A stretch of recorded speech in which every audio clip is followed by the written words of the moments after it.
So I'll end my presentation today with an existential question. What kind of future do we want? I hope it's not the image on the left, but this is a very real rendering, a vision of the future from Silicon Valley, from the automotive industry, an update on that 1958 rendering, where we will all exercise in our cars, we'll sleep in our cars, we'll work in our cars, we'll live in our cars. And we really have to do better when it comes to encouraging physical, social, mental health in our cities. For all the reasons we know, for all the reasons we should know, we have to reallocate space on our streets, create secure places for people to park their e-bikes and stimulate their use for the health and happiness of everybody living around the world. E-Bike Future Conference 2023. Ladies and gentlemen, welcome back to the E-Bike Future Conference. It's an honor to introduce our next speaker, Chris Bruntlett, Marketing and Communication Manager at the Dutch Cycling Embassy. Chris is here to present a visionary keynote titled E-Bikes, the Great Equalizer. In this session, he will take us on an enlightening journey from a world where cars are a necessity to one where they are merely an option. Drawing from the rich cycling culture of the Netherlands, Chris will share valuable insights on the transformative role of e-bikes in modern transportation. His talk promises to open our eyes to the potential of e-bikes not just as a mode of transport, but as a catalyst for societal change. By embracing e-bikes, we can create more inclusive, sustainable, and healthy communities. So without further ado, let's welcome Chris Bruntlett to the stage and look forward to discovering how e-bikes can become the great equalizer in our transition to a more bike-friendly world.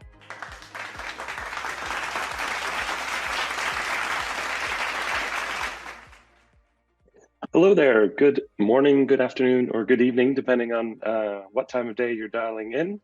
And welcome to my presentation. My name is Chris Bruntlett, and I am the Marketing and Communication Manager with the Dutch Cycling Embassy.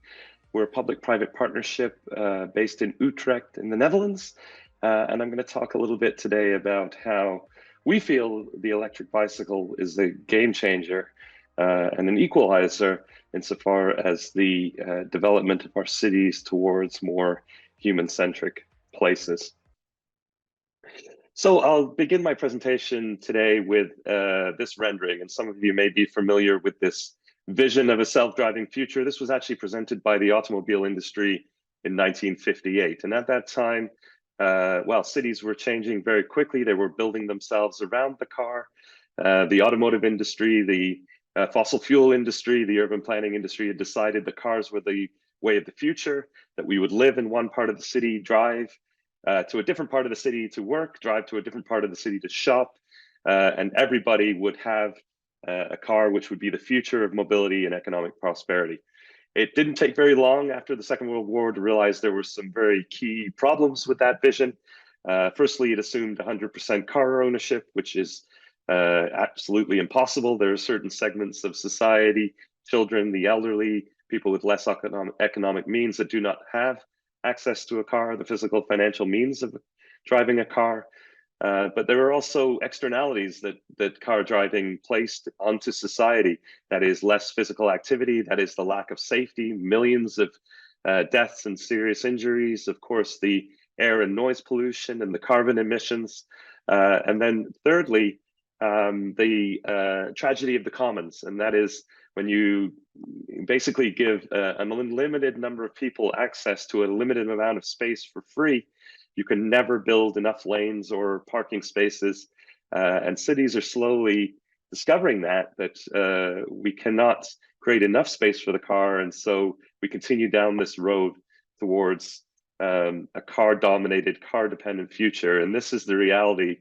In 2023, we've never reached that smooth, efficient, clean, equitable transportation system that's promised by the car industry, because it's never actually coming. These visions always end up being 20 or 30 years down the line.